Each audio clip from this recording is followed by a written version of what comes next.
You should ask yourself the question, once you are a patient and you are diagnosed, how much time do you want to spend in a waiting room? Are you willing to plan your day around your disease?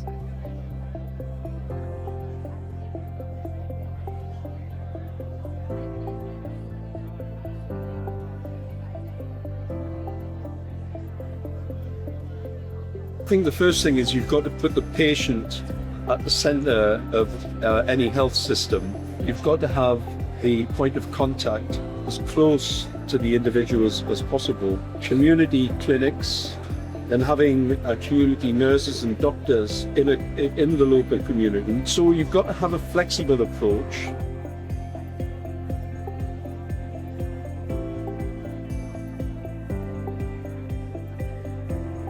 We also sometimes forget that the healthcare professionals are people. Health systems are not around just buildings, products, medicines. It's around the people who deliver the care, the people who receive the care, and what is the space in which they would like to participate in that care. People-centered care really matters, not just importantly for the individual, but also for a thriving society moving forward.